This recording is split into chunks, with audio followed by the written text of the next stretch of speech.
우리가 계속해서 여호와 살롬에 대해서 함께 말씀을 나누고 있습니다. 이번 2023년도 이제 여름 성령학교 주제가 여호와 살롬입니다. 그래서 우리는 여호와 살롬이 필요합니다. 여호와 살롬을 하나님이 주셨습니다. 그리고 이제 오늘은 우리가 여호와 살롬을 보여주세요 라고 하는 제목으로 말씀을 함께 나누려고 합니다. 여기서 여호와 살롬을 보여주세요 라고 하는 이 말은 여호와 살롬을 받은 자로서 또 여호와 살롬을 삶 가운데 우리 주변 상황 가운데 이루는 자로 살아가게 해달라라고 하는 간구일 수 있다는 것입니다. 우리는 여호와 살롬을 잃어버린 시대를 살아가고 있습니다. 그래서 매우 불안하고 불행한 인생을 살아가고 있는 사람들이 많이 있습니다. 그러므로 여호와 살롬이 필요하다라고 하는 것입니다. 우리의 인생에 평안하고 행복한 것은 사람이나 재물이나 환경에 있는 것이 아니라는 것입니다. 그러므로 시편 43편 5절 말씀은 우리에게 이렇게 말씀을 하고 있습니다. 함께합니다. 내 영혼아 내가 어찌하여 낙심하며 어찌하여 내 속에서 불안해하는가? 너는 하나님께 소망을 두라. 그가 나타나 도우심으로 말미암아 내 하나님을 여전히 찬송하리로다 라고 말하고 있습니다. 하나님이 없는 사람에게는 낙심과 불안이 있다는 것입니다. 반면에 하나님께 소망을 두는 자는 용기와 평안이 있다는 것을 말씀하고 있습니다. 현대인의 비극은 어디에 있습니까? 하나님 없는 평안과 행복을 추구하는 데 있다는 것입니다. 그러므로 우리는 하나님 안에서 평안과 행복을 경험하는 자로 살아가야 한다는 것입니다. 그래서 우리에게 절실하게 필요한 것은 하나님이 함께 하시는 평안, 함께 하시는 행복이라는 것입니다. 하나님은 여호와 살롬을 주셨다는 것입니다. 욥기 3장 26절 말씀을 보시기를 바랍니다. 함께합니다. 나에게는 평온도 없고 안일도 없고 휴식도 없고 안식도 다만 불안만이 있구나라는 말씀을 하고 있습니다. 욥은 하루아침에 사랑하는 자녀들을 모두 잃게 되었습니다. 건강도 잃게 되고 재산도 잃어버리게 되었습니다. 아내는 하나님을 저주하고 죽으라는 악담을 하고 남편을 버리고 떠나갔습니다. 친구들은 찾아왔는데 그를 비난하고 정죄하는 말만 하게 됩니다. 그래서 욥은 이렇게 고백하고 있습니다. 나는 평안도 없고 안전도 없고 안식도 없다. 이렇게 그는 고백하고 있습니다. 오직 자신에게는 불안만이 있다. 이런 고백을 하고 있습니다. 그런 욥이 절망하지 않고 평안을 회복할 수 있었던 것은 어디에 있습니까? 그의 삶을 다시 회복할 수 있었던 것은 무엇에 있습니까? 욥기 1장 21절과 22절 말씀입니다. 함께합니다. 이르되 내가 모태에서 알몸으로 나왔은즉 또한 알몸으로 그리로 돌아올지라도 주신 이도 여호와시요 거두신 이도 여호와시니 여호와의 이름이 찬송을 받으실지로다 하고 이 모든 일에 욥이 범죄하지 아니하고 하나님을 향하여 원망하지 아니하니라 라고는 말씀을 하고 있습니다. 그가 하나님에게서 평안을 찾았기 때문이라는 것입니다. 때는 우리도 소중한 모든 것을 잃어버릴 수 있습니다. 그로 인해서 불행하고 불행하다고 느낄 수도 있습니다. 그러나 하나님 안에서 다시 평안과 안전과 안식을 회복할 수 있다는 것입니다. 그러면서 우리는 여호와 살롬을 보여주는 자로 살아야 한다는 것입니다. 하나님께서 기도원을 찾아오셨습니다. 사사로 부르신 것은 여호와 살롬을 주시기 위한 것이었습니다. 그리고 그가 여호와 살롬을 받은 자로서 또 이스라엘의 여호와 살롬을 이루는 자로 살아가기를 원하셨기 때문이었습니다. 우리도 여호와 살롬, 하나님의 평강을 받은 자들입니다. 그러므로 우리를 통해서 많은 사람들이 또 여호와 살롬을 경험하는 자가 되어야 한다는 것입니다. 즉 우리를 통해서 많은 사람들이 하나님의 평안을 누리는 자로 살아갈 것을 말씀하고 있습니다. 하나님의 사람들을 보면은 이 여호와 살롬, 즉 평안을 주는 자였던 것을 성경에서 발견하게 됩니다. 그 중에 하나님의 사람이었던 빌레몬은 어떤 사람이었습니까? 빌레몬서 1장 7절 말씀을 보시길 바랍니다. 함께합니다. 형제의 성도들의 마음이 너로 말미암아 평안함을 얻었으니 내가 너의 사랑으로 많은 기쁨과 위로를 받았노라 라고는 말씀을 하고 있습니다. 빌레몬에게는 두 가지가 있었습니다. 그것은 주 예수님에 대한 믿음이었고 모든 성도들에 대한 사랑이 있었습니다. 그의 믿음의 교제는 선한 것을 깨닫게 하고 많은 사람들이 그리스도 앞으로 인도를 하게 되었습니다. 또한 성도들에 대한 사랑의 마음은 사람들에게 평안을 주었고 기쁨과 위로를 받게 만들었다라고 말하고 있습니다. 이는 그가 하나님의 은혜 안에서 평안을 경험한 자로서 또 많은 사람들에게 평안을 주는 자였음을 우리에게 보여주고 있다고 하는 것입니다. 여러분, 어떤 사람과 함께 있으면 참 마음이 평안하기도 해요. 그리고 마음에 기쁨이 있습니다. 그리고 위로를 받게 됩니다. 반면에 좀 불안합니다. 좀 힘들기도 합니다. 그리고 슬프기도 하고 또한 에너지가 고갈되어지는 것들을 경험하게 만드는 사람도 있다는 것입니다. 여러분은 어떤 사람들입니까? 하나님께 평안을 주고 기쁨을 주고 또한 사람들에게 위로를 주는 사람으로 살아가고 있습니까? 하나님이 우리에게 요구하시는 삶이 있습니다. 그것은 사람들에게 평안을 주고 기쁨을 주고 위로를 주는 사람으로 살아가야 한다는 것입니다. 그래서 필요한 것은 무엇입니까? 예수님에 대한 믿음이 있어야 되고 사람들에 대한 사랑이 있어야 된다는 것을 말씀하고 있습니다. 그러므로 우리도 믿음의 교제와 사랑을 통해서 많은 사람들에게 평안과 기쁨과 위로를 주는 자로 살아갈 수 있기를 축원합니다. 이제 오늘은 본문으로 돌아와서 기도는 그렇다면은 어떻게 여호와 살롬을 보여주는 자로 살아갈 수 있었는지를 우리에게 말씀하고 있다는 것입니다. 기도는 어떤 사람이었기 때문에 그리고 어떻게 그는 이스라엘에 평안을 주는 자가 될 수 있었습니까? 첫째, 기도는 우상과 제단을 파괴했다는 것입니다. 하나님은 불안하고 두려워하는 기도원을 찾아오셨습니다. 그리고 그를 향해서 안심하고 두려워하지 말라고 말씀을 하십니다. 그 말씀을 들은 기도원은 마음의 평안을 느끼게 됩니다. 그래서 그는 우상의 제단을 헐고 그리고 하나님을 제단을 썼습니다. 그리고 그는 무엇이라고 말합니까? 그 제단의 이름을 여호와 살롬이라고 부르게 되었습니다. 즉 하나님의 평강이라고 한 것입니다.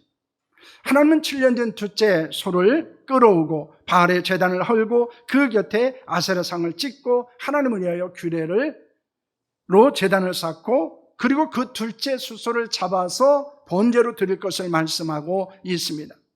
기도는 하나님의 말씀에 순종했습니다. 그래서 종 10명과 함께 밤중에 우상과 제단을 파괴하고 번제를 드리게 됩니다. 사람들은 무엇이라고 말하게 됩니까? 6장 32절 말씀입니다. 함께합니다. 그날에 기드온을 여바알이라 불렀으니 이는 그가 바알의 제단을 파괴하였으므로 바알이 그와 더불어 다툴 것이라 함이었더라 라고는 말씀을 합니다. 아침에 일어난 사람들은 깜짝 놀랐습니다. 왜냐하면 바알의 우상이 제단이 깨어졌기 때문이었습니다. 그리고 그것이 기드온이 한 소행이라는 사실을 알게 됩니다. 그러자 사람들은 그를 여룹바알이다 이렇게 부르게 됩니다. 이 여룹바알이다 라고 하는 말은 바알에게 대항한다라는 뜻을 가지고 있습니다. 지금까지 이스라엘 백성들은 여호와 살롬을 잃어버렸습니다. 왜 그랬을까요? 자기의 소견에 옳은 대로 행하면서 우상을 섬기는 자들이었기 때문이었습니다. 그리고 그들은 우상의 제단을 쌓고 있었습니다. 그런데 기드온이 우상과 제단을 파괴함으로 여호와 살롬을 이루게 되었다는 것입니다. 여호와 살롬은 우상을 파괴하고 예배를 회복하는 데 있다는 것을 말씀하고 있는 것입니다. 여러분, 우리가 하나님의 주시는 평안을 회복하기 위해서는 무엇입니까? 그것은 우리에게 있는 우상을 파괴하는 것입니다. 제거하는 것입니다. 그리고 예배를 회복하는 데 있다는 것을 믿으시기를 바랍니다. 바울은 우상에 대해서 무엇이라고 말하고 있습니까? 골로새서 3장 5절 말씀을 보시기를 바랍니다. 함께합니다. 그러므로 땅에 있는 지체를 죽이라. 곧 음란과 부정과 사욕과 악한 정욕과 탐심이니 탐심은 우상 숭배니라 라고는 말씀을 합니다. 바울은 그리스도와 함께 살리심을 받은 자, 즉 구원받은 자들은 위의 것을 찾고 땅의 것을 생각하지 말아야 된다고 말합니다. 그러므로 땅에 있는 지체를 죽여야 될 것을 말씀하는데 그 땅에 있는 지체는 무엇입니까? 그것은 음란과 부정과 사욕과 악한 정욕이라고 말합니다. 특히 탐심은 우상숭배라고 말하면서 그 우상숭배인 탐심을 버릴 것을 말씀하고 있습니다. 여러분, 탐심이 우상숭배인 것은 무엇 때문일까요? 그것은 음란과 부정과 사욕과 악한 정욕은 하나님보다 더 가진 것을 여기며 추구하고 의지하는 것이기 때문입니다. 근데 그것은 어디에서 나옵니까? 바로 이 탐심에서 나오게 된다는 것입니다.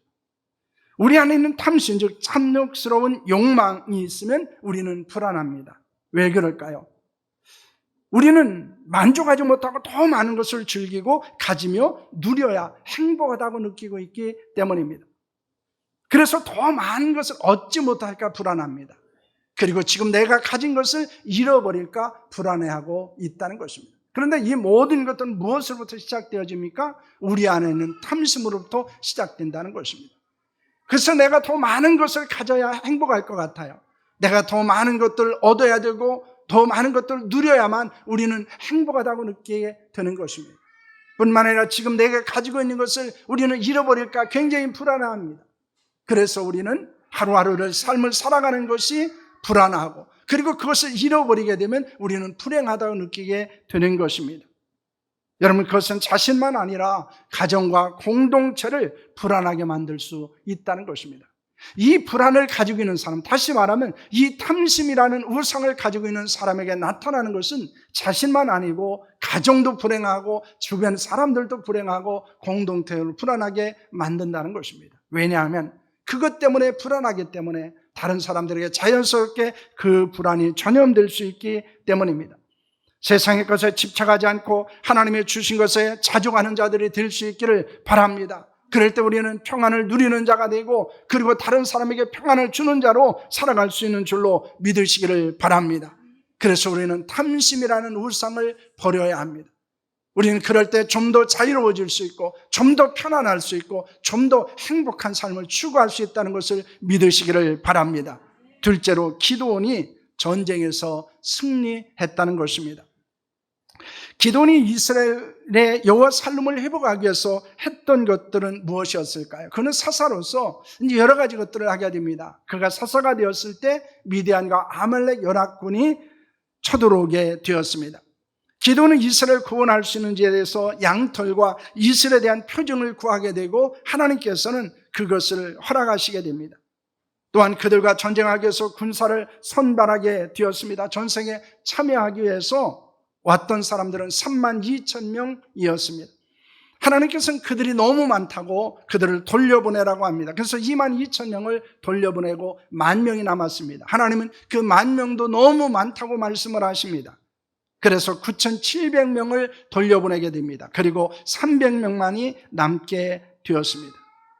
기드온은 부하 브라와 함께 미디안과 아말렉에 진행하고 내려가다가 어떤 사람이 꿈을 꾸고 해몽한 것을 가지고 자신의 승리를 확신하게 됩니다. 그리고 전쟁을 하면서 300명의 군사들을 항아리와 나팔로 무장시키고 그 전쟁에서 승리하게 되었습니다. 그런데 하나님께서 32,000명을 데리고 전쟁하지 않고 300명을 데리고 전쟁하게 하신 이유는 무엇 때문이었습니까? 7장 2절 말씀을 보시기를 바랍니다. 함께합니다. 여호와께서 기드온에게 이르시되 너를 따르는 백성이 너무 많은즉 내가 그들의 손에 미디안 사람을 넘겨주지 아니하리니 이는 이스라엘이 나를 거스려 스스로 자랑하기를 내 손이 나를 구원하였다 할까 함이니라 라는 말씀을 하고 있습니다. 하나님은 기드온을 따르는 32,000명이 너무 많다고 하시고 그들을 돌려보낸 이유가 있었습니다. 그런데 사실은 이 아말렉과 미디안의 연합군은 굉장한 많은 숫자였습니다. 성경은 그들의 수가 메뚜기가 많다고, 메뚜기와 같이 많은 수라고 말합니다. 그들의 낙타수가 많아서 해변의 모래와 같은 수였다고 말하고 있습니다. 그럼에도 300명의 군사를 통해서 이 전쟁에서 승리하게 하신 것은 무엇 때문입니까? 그들의 많은 인원으로 이 전쟁에서 승리했다면 그들은 자신들의 능력으로, 자신들의 군사력으로 승리했다고 생각을 할 수 있었기 때문입니다. 그래서 하나님께서는 그들이 교만하지 않기 위해서, 그리고 자신의 힘으로 승리하지 않다는 것을 고백하게 만들기 위해서 300명을 통해서 전쟁에서 승리하게 하신 것입니다. 왜냐하면 사람이 많다고 전쟁에서 승리하는 것이 아니기 때문입니다. 하나님의 한 분이 함께 하실 때 승리할 수 있기 때문입니다. 여러분, 사람이 많다고 평안한 것이 아닙니다. 하나님의 한 분만이 우리와 함께 하실 때 평안한 줄로 믿습니다. 영적 전쟁에서 승리하고 평안할 수 있게 해서는 어떻게 해야 됩니까? 신명기 25장 18절 말씀입니다. 신명기 25장 18절입니다. 함께합니다. 곧 그들이 너를 길에서 만나 내가 피곤할 때 내 뒤에 떨어진 악한 자들을 쳤고 하나님을 두려워하지 아니하였느니라는 말씀을 하고 있습니다. 이것은 이제 아말렉에 대한 것입니다. 아말렉이 이스라엘 백성들을 공격하게 됩니다. 그런데 아말렉은 이스라엘 백성들이 광야의 길에서 갈 때 피곤하고 뒤에 쳐져 있는 연약한 자들을 공격한다고 말씀하고 있습니다. 여러분, 아말렉은 하나님을 두려워하지 않고 대적하는 악한 마귀와 세상을 상징하고 있습니다. 그들과의 영적 전쟁에서 패하면 우리도 불행하고 불안한 삶을 살아가게 된다는 것을 교훈하고 있는 것입니다. 이런 마귀의 뜻은 무엇일까요? 우리가 불안하게 살아가는 것입니다. 우리가 불행해지는 것입니다. 하나님의 뜻은 무엇이었습니까? 우리가 평안한 삶을 살아가고 우리가 행복하게 살아가는 것입니다. 그런데 하나님의 뜻인 우리의 평안과 행복을 끊임없이 깨려는 역사들이 일어나게 된다는 것입니다. 바로 그것이 영적 전쟁 가운데 일어나게 됩니다. 그런데 이 아말렉이 공격하는 사람들은 어떤 사람들입니까? 피곤할 때였다고 말합니다. 여기서 피곤할 때라고 하는 것은 무엇을 이야기합니까? 우리가 영적으로 지쳐 있었을 때, 영적인 침체에 빠져 있을 때입니다. 그러면 우리는 믿음이 연약한 자가 됩니다. 그럼 마귀의 공격을 매우 쉽게 받습니다. 그리고 여기서 우리가 주목할 단어는 무엇입니까? 뒤에 떨어진 자들이라는 말입니다. 믿음의 연약함으로 뒤처져 있는 자들을 이야기합니까? 믿음이 계속해서 성장하지 않는 자들을 말하는 것입니다. 그러므로 우리는 어떻게 영적 전쟁에서 승리해야 우리는 하나님이 주시는 평안과 하나님이 주시는 행복을 경험할 수 있다고 말씀하고 있습니까? 그것은 우리가 영적 침체에 빠지는 것이 아니라 영적 부흥을 경험하는 자들이 되어야 합니다. 뒤에 처지는 자들이 아닙니다. 앞서가는 자들이 되어야 됩니다. 우리의 믿음에 강한 자들이 되어야 합니다. 그럴 때 우리는 영적 전쟁에서 승리하고 평안과 행복을 경험하는 자가 될 수 있다는 것을 믿으시기를 바랍니다. 그래서 우리는 우리 자신의 신앙을 돌아볼 필요가 있습니다. 내가 영적으로 침체되어 있지 않은가? 내가 영적으로 너무 피곤해져 있지 않은가? 내가 너무나 영적으로 곤비한 가운데 있지 않은가? 라는 것입니다. 그것 때문에 내 믿음이 연약해져 있고 그리고 내가 신앙생활이 뒤처지고 있지 않은가? 라는 것입니다. 날마다 주의 거룩한 은혜 안에서 우리의 신앙생활이 앞서가고 성장하고 부흥을 경험하고 하나님이 주시는 능력 속에서 살아갈 수 있기를 원합니다. 역동적이고 그리고 강력한 신앙의 역사들을 이뤄가는 자들이 될 수 있기를 원합니다. 그럴 때 우리는 영적 전쟁에서 승리할 뿐만 아니라 우리는 하나님이 주시는 평안과 행복을 경험할 수 있다는 것을 믿으시기를 바랍니다. 셋째는 기도원은 내부의 갈등을 해소하게 됩니다. 기드온은 미디안과 아말렉의 연합군과의 전쟁에 승리하고 평안을 이루게 되었습니다. 그 소식을 에브라임 지파의 사람들이 듣게 됩니다. 그리고 그들은 어떻게 했습니까? 8장 1절 말씀입니다. 함께합니다. 에브라임 사람들이 기드온에게 이르되 내가 미디안과 싸우러 갈 때 우리를 부르지 아니하였으니 우리를 이같이 대접함은 어찌 됨이냐 하고 그와 크게 다투는지라 라는 말씀을 하고 있습니다. 그들은 기드온을 향해서 미디안과 아말렉과 전쟁할 때 왜 부르지 않는지 그 이유를 따지게 됩니다. 자신들을 대접하지 않았다고 화를 내게 되었습니다. 그런데 에브라임 지파는 이 이스라엘 지파 중에서 이 불평과 불만이 가장 많이 했던 지파 중에 하나였습니다. 이들은 여호수아 당시에 땅을 분배할 때 자신들은 다른 지파에 비해서 영토가 너무 적다고 불평한 적이 있었습니다. 솔로몬이 죽은 후에 이제 이스라엘 왕국이 남북으로 갈리게 되어지는데 그때 이 북이스라엘을 건국한 사람, 다시 말하면 이스라엘을 분열하는 데 앞장섰던 사람이 여로보암이었는데 그 여로보암이 바로 이 에브라임 지파 사람이었습니다. 그들은 불평하고 원망하는 것이 악한 습관처럼 되어져 있었습니다. 에브라임 지파는 가장 큰 지파였습니다. 므낫세 지파는 가장 작은 지파였습니다. 그런데 이 사사 기드온은 므낫세 지파 사람이었습니다. 그렇기 때문에 이 큰 지파 사람이었던 에브라임 사람들은 이제 작은 지파의 사람인 이 기드온이 이스라엘의 이제 사사가 된 것에 대해서 불만을 가지고 있었습니다. 그들은 그렇기 때문에 주도권이 빼앗겨졌다고 생각하고 그것을 받아들일 수 없었던 것입니다. 그래서 문제를 제기하게 되고 그리고 이스라엘은 갈등을 겪게 됩니다. 기드온은 에브라임 지파의 불평과 갈등을 지혜로 말로 이해시키고 해소하게 만듭니다. 그래서 이스라엘은 더 이상 갈등하지 않고 편안하게 될 수 있었습니다. 여러분, 하나님의 교회는 어떠해야 될까요? 사도행전 9장 31절 말씀입니다. 함께 합니다. 그래야 온 유대와 갈릴리와 사마리아 교회가 평안하여 든든히 서가고 주를 경외함과 성령의 위로로 진행하여 수가 더 많아지니라 라고는 말씀을 합니다. 이 말씀은 언제 나오고 있습니까? 사도행전 9장에서 바울이 회심을 하게 됩니다. 바울은 교회를 핍박하던 자였습니다. 교회를 박해하던 자였습니다. 그리스도인들을 불안하게 하는 사람이었습니다. 그런데 그가 예수 그리스도를 만나고 그리고 그는 복음을 전하는 자가 됩니다. 교회를 세우는 자가 되었습니다.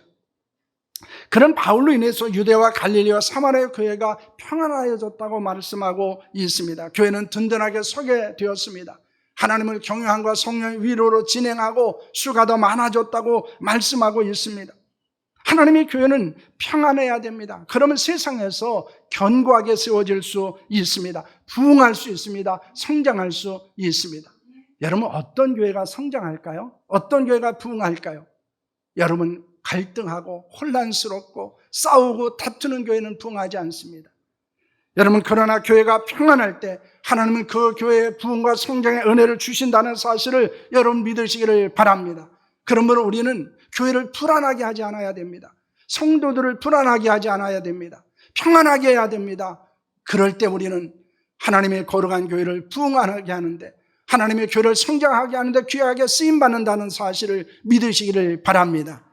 그랬더니 하나님의 거룩한 교회가 주님의 은혜 안에서 평안할 수 있기를 소망합니다. 든든히 서 있기를 소망합니다. 날로 부흥하는 역사가 일어나기를 소망합니다. 넷째로 기드온은 특별한 권리를 포기하게 됩니다. 8장 23절 말씀을 보시길 바랍니다. 함께 합니다. 기드온이 그들에게 이르되 내가 너희를 다스리지 아니하겠고 나의 아들도 너희를 다스리지 아니할 것이요 여호와께서 너희를 다스리리라 하시니라 라고는 말씀을 합니다. 이스라엘 백성들은 기드온이 미디안으로부터 이제 전쟁에서 승리하고 평안을 이루게 되자 이 기드온과 아들과 손자들에게 이제 자신들을 다스려달라고 요청을 하게 됩니다. 그러자 기드온이 무엇이라고 말하고 있습니까? 자신을 다스리지 않겠다고 말합니다. 하나님께서 다스릴 것이다 라고 말씀하고 있습니다. 여러분, 이 기드온이 왕이 된다고 하는 것은 굉장히 성공한 것입니다. 출세한 것입니다. 대단한 특권일 수 있습니다. 하지만 기드온은 그것을 포기합니다. 왜 그랬을까요? 진정한 평안은 사람이 다스리는 데 있지 않고 하나님이 다스리는 데 있다는 사실을 알고 있었기 때문입니다.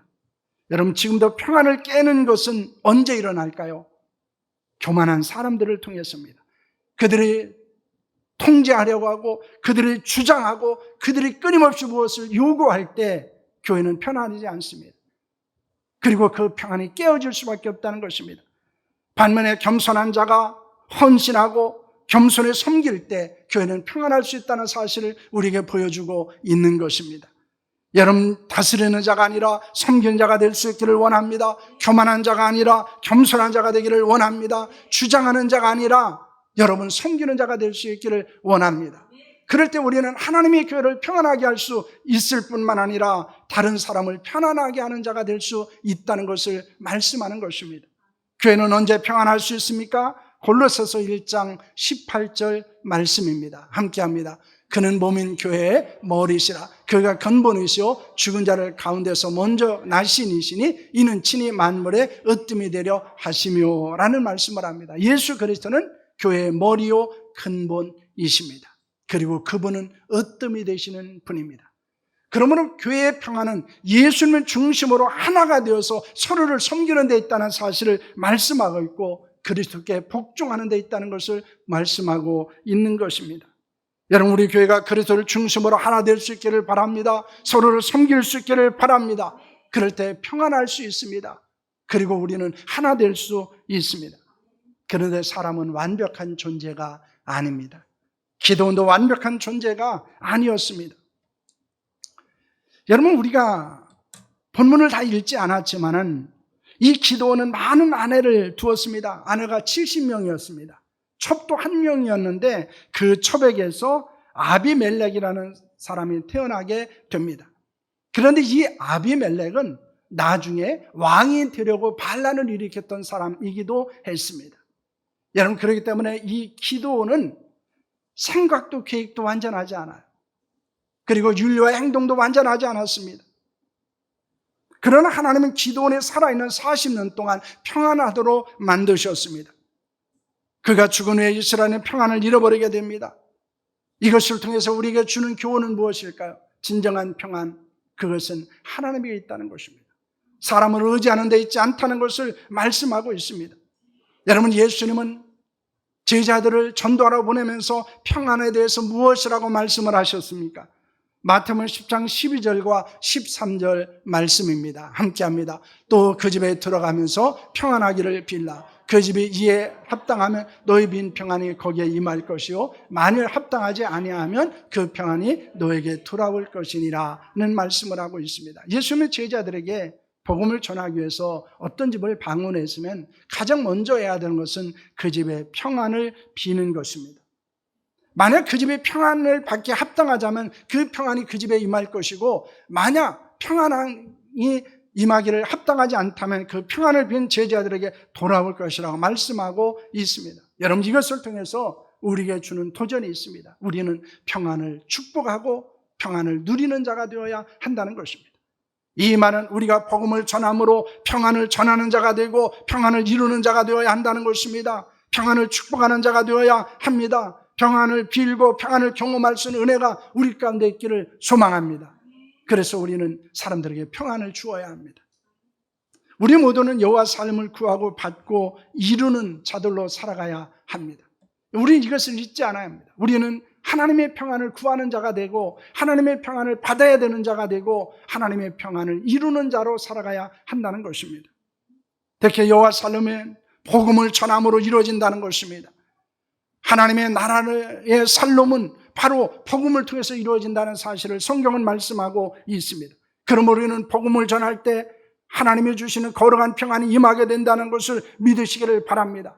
복음을 듣고 하나님의 평안이 우리의 심령 가운데 이루어지기를 원합니다. 우리의 가정 가운데, 사랑하는 교회 가운데 뿐만 아니라 이 나라 민족 가운데 이루어질 수 있기를 축원합니다. 우리는 불안하고 불행한 시대를 살아가고 있습니다. 이럴 때 가장 필요한 것이 무엇일까요? 여호와 살림입니다. 하나님의 평안입니다. 그러므로 우리는 하나님의 평안을 누리는 자로, 그리고 경험한 자로서 또한 이 평안을 많은 사람들에게 보여주어야 합니다. 하나님 안에서 우리가 얼마나 평안한 삶을 살아가는지, 얼마나 행복한 삶을 살아가고 있는지를 나타내는 삶을 살아야 하는 줄로 믿습니다. 그러기 위해서 여호와 살림의 은혜가 우리의 가운데 임하고, 그리고 그 여호와 살림을 많은 사람들에게 선포하고 특히 복음을 통해서 전하는 자들로 살아갈 수 있기를 축원합니다. 그래서 평안을 구하는 자에서 평안을 받은 자로, 그 평안을 나만 누리는 자가 아니라 그 평안을 이루어서 하나님의 놀라운 평안을 이루는 자로 살아가는 저 여러분들이 될 수 있기를 축원합니다. 기도하겠습니다.